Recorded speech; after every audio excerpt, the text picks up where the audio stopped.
Hey, it's E.B. Moss, and you probably know that in season 2 of Insider Interviews, I ask all of my guests their definition of or use of brand purpose. It might be their personal brand or their company brand effort. So I figured what better way for episode 31 to end out the year than to speak with someone who is focused entirely on brand purpose and giving back. It's Chad Hickey.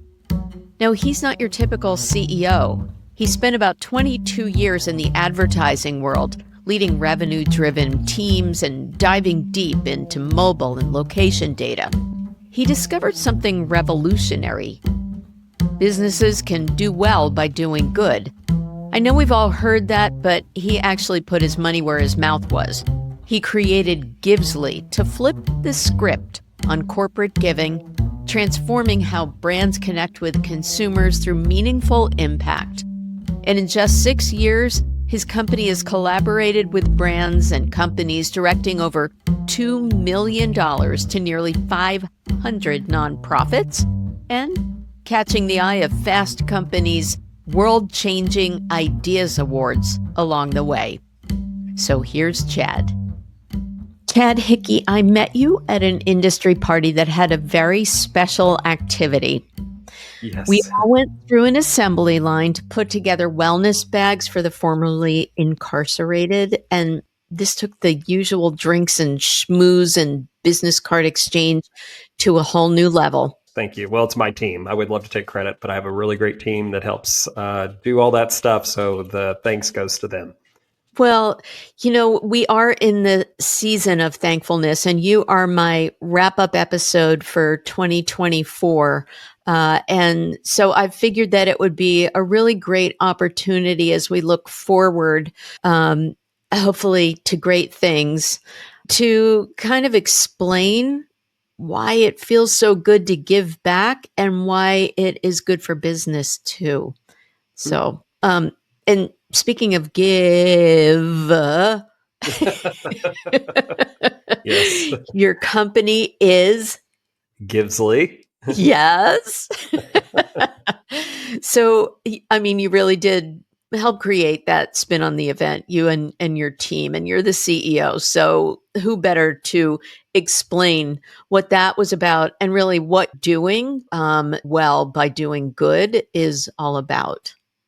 For sure. Yeah. I mean, I think that at the end of the day, you can incorporate giving back or doing things that actually better our society in more of the traditional ways of how we interact. How many times have we all gotten together as an industry for a happy hour where it's a lot of the similar players, you're having, conversations, you're talking about the standard stuff with our industry. And so what we do is we approach those more traditional things, but we incorporate some way of giving back. In the case of what you're talking about, we put together those kits for, people in need at the holidays, so that it was really merging what I say is the traditional world of dinners and concerts and sporting events with what I think is a newer, more advanced way of really speaking to people based on who they are as a person and what they value as a human being. And so connecting in a deeper way as humans and not just business people. Oh, it was more human. Because, otherwise I'd be like slamming a beer can on my head and, exchanging the business card. So I felt pretty good well, about then I kind this of want to one. just go to a normal party with you if that's what happens. So no. Thank you.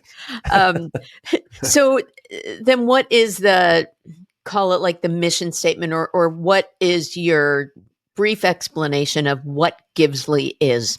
We align brand values with consumer values in a way that moves people through the marketing funnel quicker. Okay. Values can be very broad. I think that some people think about values in more of the default topics like DEI and sustainability, but we really feel it's bigger than that. Values can be helping research for childhood cancer. It can be eating nutritious food and being healthy. There's a lot of a broader approach when I think any company or any brand showcases what those values are. It doesn't just have to be about climate change and supporting some sort of minority community. So yeah. Since this podcast is about media marketing and advertising, we're definitely going to work on those operative words, marketing funnel. But I did want to harken back to an episode that I did in season 1 with the founder and CEO of Sustainable Brands, Coanne Skrziniers, and she got me in the habit of describing corporate social responsibility as business opportunity. It sounds like you're pretty aligned with that. Would that be right? Very much so. I mean, I think that people take it from the lens of employee engagement and the more traditional approach of social impact, CSR, good, whatever you want to call it. We don't tend to completely focus 100% of our efforts on that. We like I said, we think it's broader than that. We think that there are ways that brands can speak to their consumers in a way that isn't so polarizing, but still is authentic to what they value. And so we create different tools that allow them to tap into that. Okay. And you do it in 3 areas: events, marketing, and advertising. Yeah.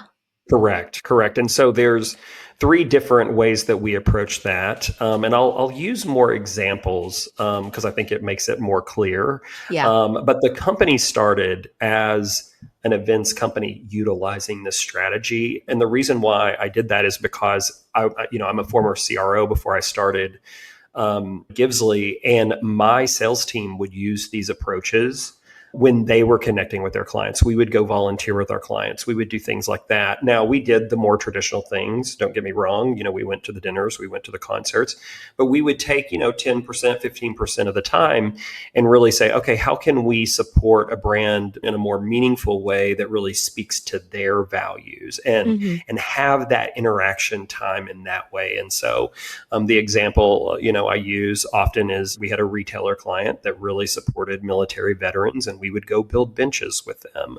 And so from that perspective, there I was working alongside the CMO or VP of media in the same way that I would be sitting down to a 5-course meal, but the conversations were different. Yeah. We were connecting on what we value and what we care about. And it just connected us in just a different way than it being about, and I don't know if you're like this, but after 2 glasses of wine, I don't always remember exactly a conversation that well. Maybe it's, being my 40s these days. But I just found that it was a stronger approach to developing relationships in Agree. that manner.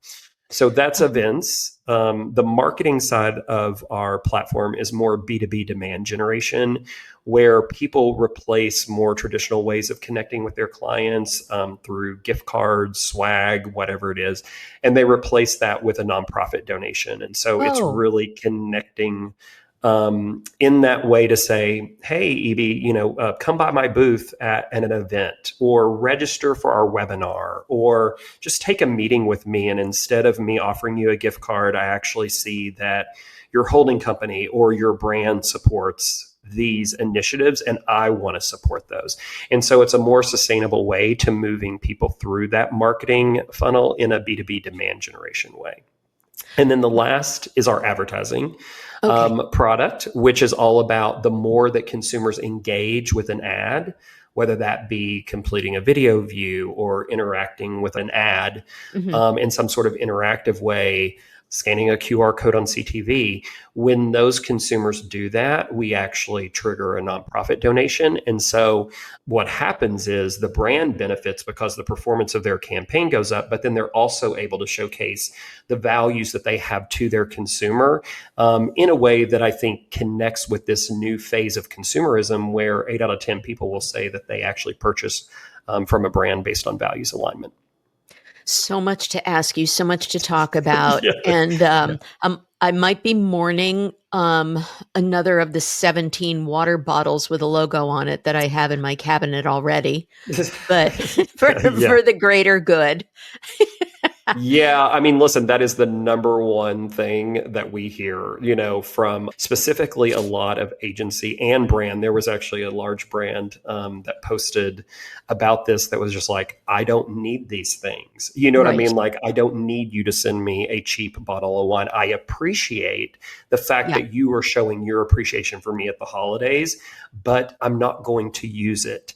And so what I say to CMOs and, heads of sales is, if your clients are telling you you don't want these things, why are you fighting it just because it's the way that it's always been done? And I that's know. what we find as one of the biggest challenges, especially with sales orgs. And I say this with love because, look, I've spent my whole career up until Givsly running sales teams, but these people don't want it. And so, like, Right. why are you continuing to just spend marketing dollars when you could be using it much more efficiently Love it. and in a way that's better for our planet? So, You're hitting so many posts right now.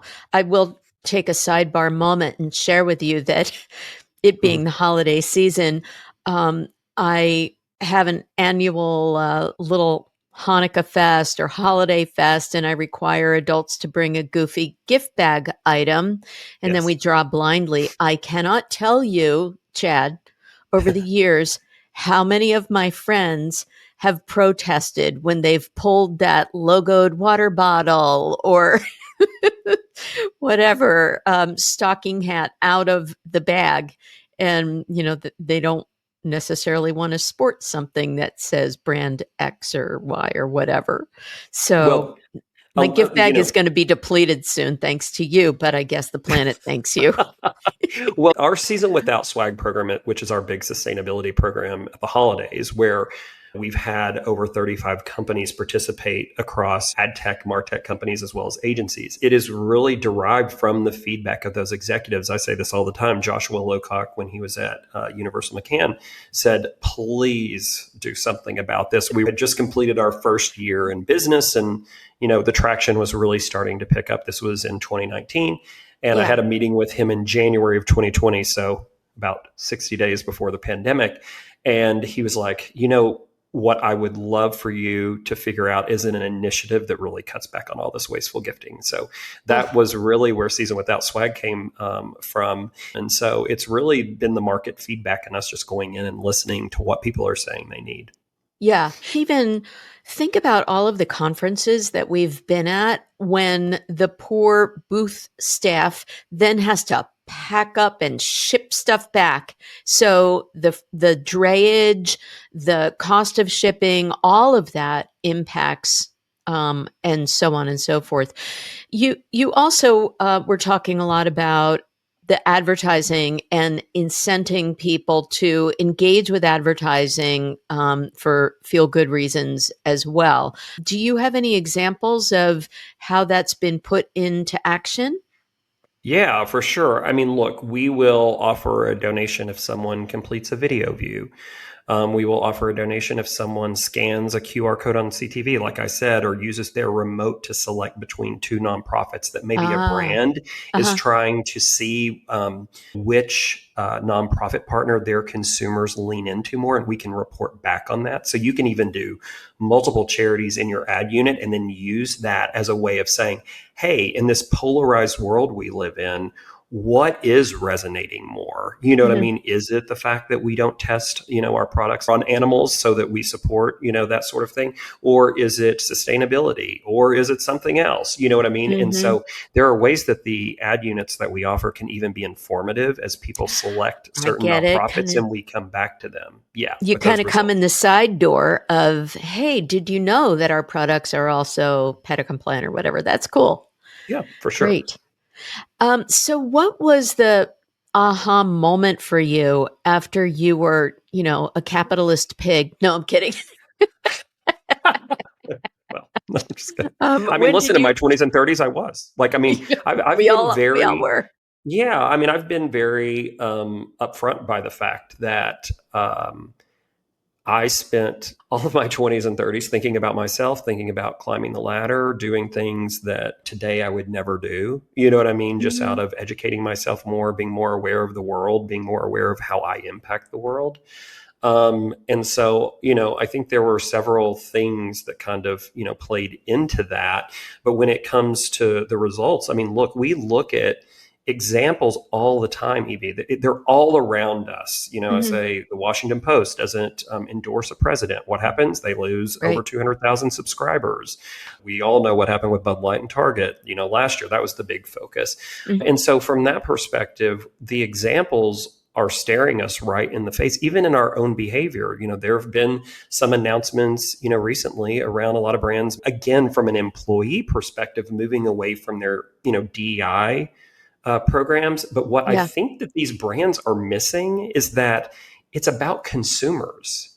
And whether, a conservative side or a liberal side, not to be political, but agree with something one way or the other, like this is the way that consumers think. And if you do something that says you don't support a group I'm in, I am less likely to be your consumer.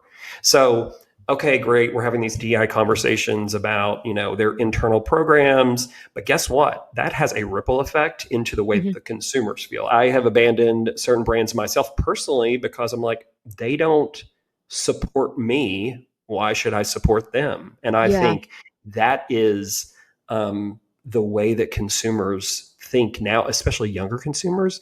And I think even consumers in my demographic, it may not be as strong, but that's what they do. So going Mhm. back to your question of what we see, it's really tapping into that alignment so that consumers can know what brands stand for. But like I said, doing it in a way that also gets them just to lean in more to the ad and break through the digital noise in general.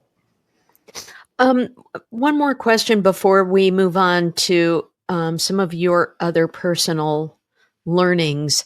Mm. But I know that one of your core offerings helps support sustainability goals. And while Givsly is, again, about broad values and brands' varied purposes, certainly one is sustainability. We've all heard things like, the cost of versioning advertising eats up so much energy. But you have an overlay where you offer decarbonization services and help brands or companies estimate their emissions. So, are you concerned about that area being less of a focal point with the incoming administration, with less focus on sustainability? No. We started this company in 2019, January of 2019. And that was obviously during, the first term of the Trump administration. And I think that people forget the expectation that corporations were dealing with of their employees at that time. Without speaking to one administration versus another, I think there was a growing trend that consumers felt less confident in their government Hmm. um, taking care of the things that they felt important. And so they were looking to their corporations. And so we started Givsly during the first Trump administration. And I think that we actually have seen the opposite, where people have accelerated in the last 2 months of saying, hey, yeah, this will probably be something that our employees look to Hmm. for us more broadly. But like I said, I think that it's even a growing trend across just marketing tactics in general, as what Yeah. consumers are looking for. That's cool because you're, I think, also then saying that even if there's less focus from a regulatory standpoint, you can't ignore the demand for certain things, whether that's coming from the employees or coming from consumers. So I guess self rule by companies will help those values prevail.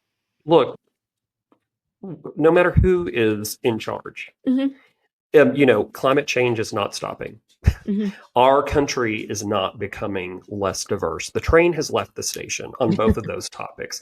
So we can pretend, that it's going to go away. It's just not the reality. We Yeah. cannot look at this country and say, okay, we're going to ignore 50% of it.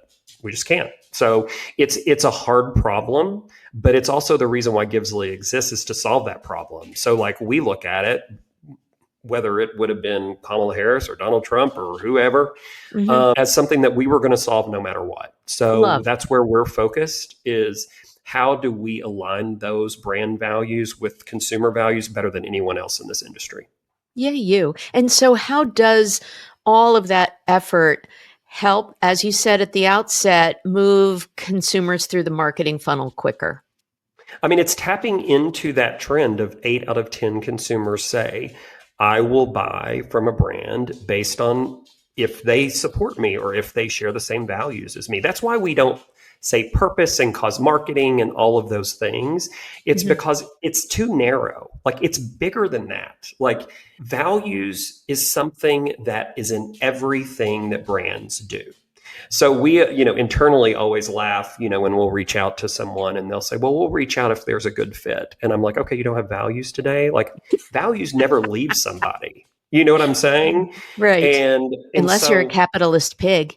well, but even capitalist pigs have values that they care about putting money in their pocket. You There know you what I go. mean? Like a capitalist pig may say, I want to go and, support a certain group of people and mentor them and give them education and give them those supplies. Yeah. And guess what? That is okay. We have to get to a point where it's not just about, the left leaning values, but it's also about conservative leaning values. Like everyone has a right to care about what they want to care about. And look, I'm a gay man.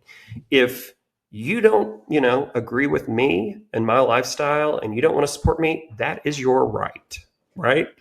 Where I think things get a little muddy is I don't want you telling me though how to live my life. You can disagree Mm. with me. Mhm. And I think that that's what, both sides have to get used to, Yeah. no matter what you believe. And I think that's the right way to approach it. We got to get much closer to being able to have those discussions in a productive way and respect both sides' opinions but I'm kind of a moderate person, Oh, if you can't but tell. 1,000% though, and I think moderation is key for everything. And yet that was a big, bold pivot you made from CRO to CEO of your own company out on a limb, supporting a more ethereal product, and Mm. not giving out the water bottles. So beat your chest. What's your biggest claim to fame, biggest point of pride to date?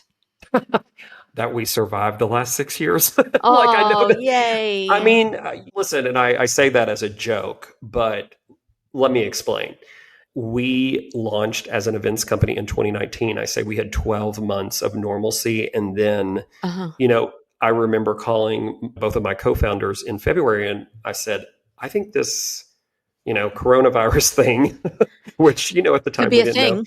Yeah, it is a thing. I think this could really impact our business and we need to have a plan B.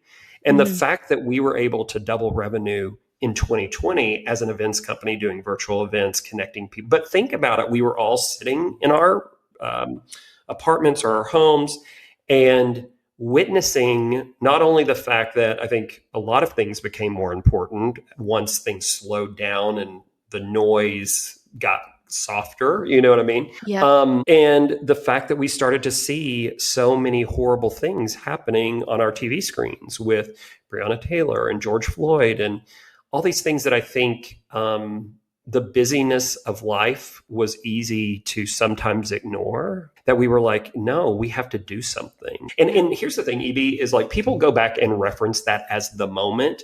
That was the preview. That wasn't the moment. Like all Oof. you have to do is look at like Gen Z and millennials, this is how they buy big time. Look at what's happening on college campuses. Looking at like they are activists, they are tuned Mhm. in to the people who support their communities, and Yeah. they are going to have the buying power. And if brands think that's going away or we already saw that happening, they are wildly mistaken. I think Mm. that we are on the tipping point. We say this all the time in the way that social media has been around for the last 15, 20 years. And Yep. now it is a huge part of budgets. Most brands are running on those social platforms. The last 5 years, we've looked at retail media. We firmly believe that we are on the tipping point of the phase of values media and brands having to have value solutions that help them speak to that consumer based on not only what they want to buy, but what they care about is who they are. Mm. Mm. Beautifully said. Last words of wisdom, either a sword that you want to fall on, your personal value that you would love to see a company support, or how somebody can grow up and be Chad Hickey as a great leader and I so don't know that. selfless, so giving. Yeah, I don't know. If you know me well, you know that I am not good at taking compliments. I like to run the business. I don't know. Like, what advice would I give? That this isn't something that is this cause marketing fluffy moment. Um, if I told a brand 8 out of 10 of your consumers are sports enthusiasts, what would happen?